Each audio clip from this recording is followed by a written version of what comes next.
This is our FEDD hovercraft project by Chris Moncla. Noah Jens, Parker Clay, and Dawson Miller. In the beginning, we experimented with lots of different initial designs.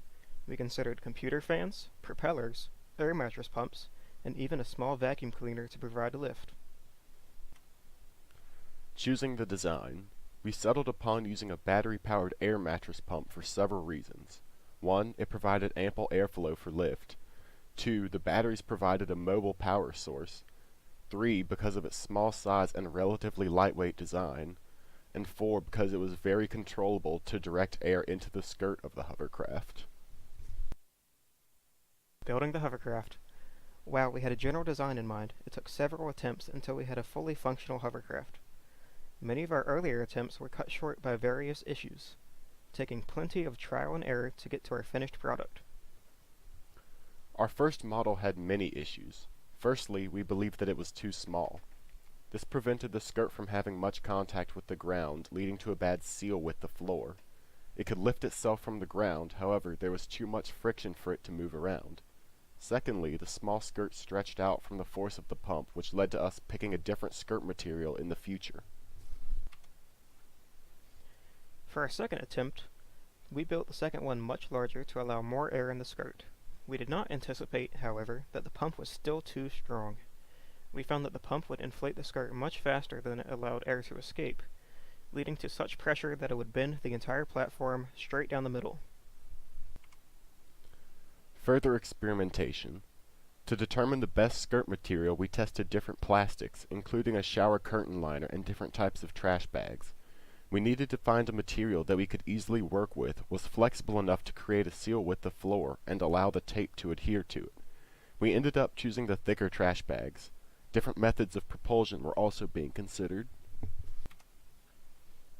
A working hovercraft. With a combination of a thinner skirt material and allowing air to escape more easily, our design was easily able to hover about.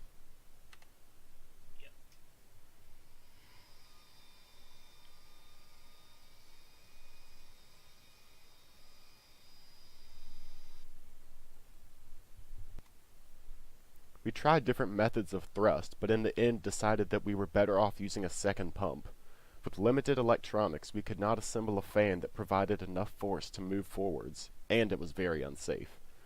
By adding a second pump and allowing air to escape from the back side of the skirt, we can easily direct the air to move forwards. Final changes. We left a small hole on the top of the platform to allow air to escape. This made the skirt a slightly lower pressure, but actually made it hover better under weight. Just in case, the final hovercraft features 2 layers of the plastic board to prevent any bending from happening.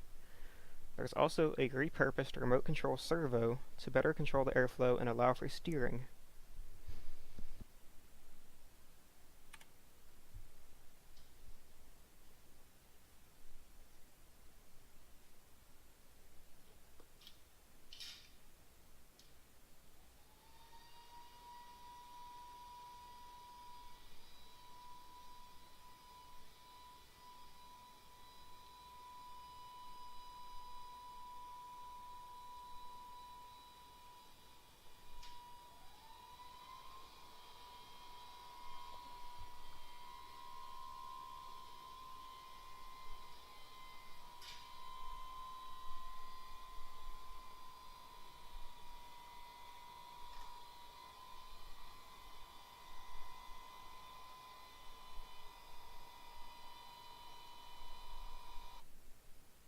Performance at the McKimmon Center.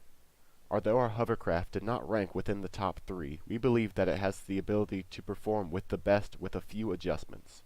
Unfortunately, it did not hover well on the judges' table. We believe that a minor adjustment to the skirt could help it move on a larger variety of surfaces. Future notes.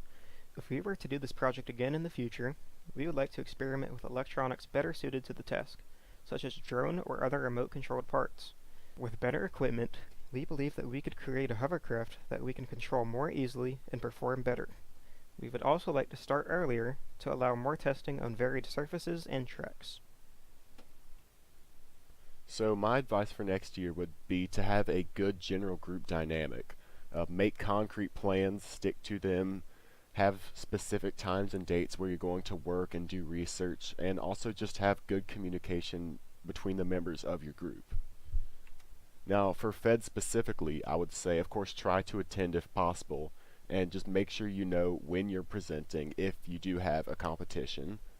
And also just have fun and look around at other projects. And also, this is very important, have a small display and speech set up because the judges will come to look at your table.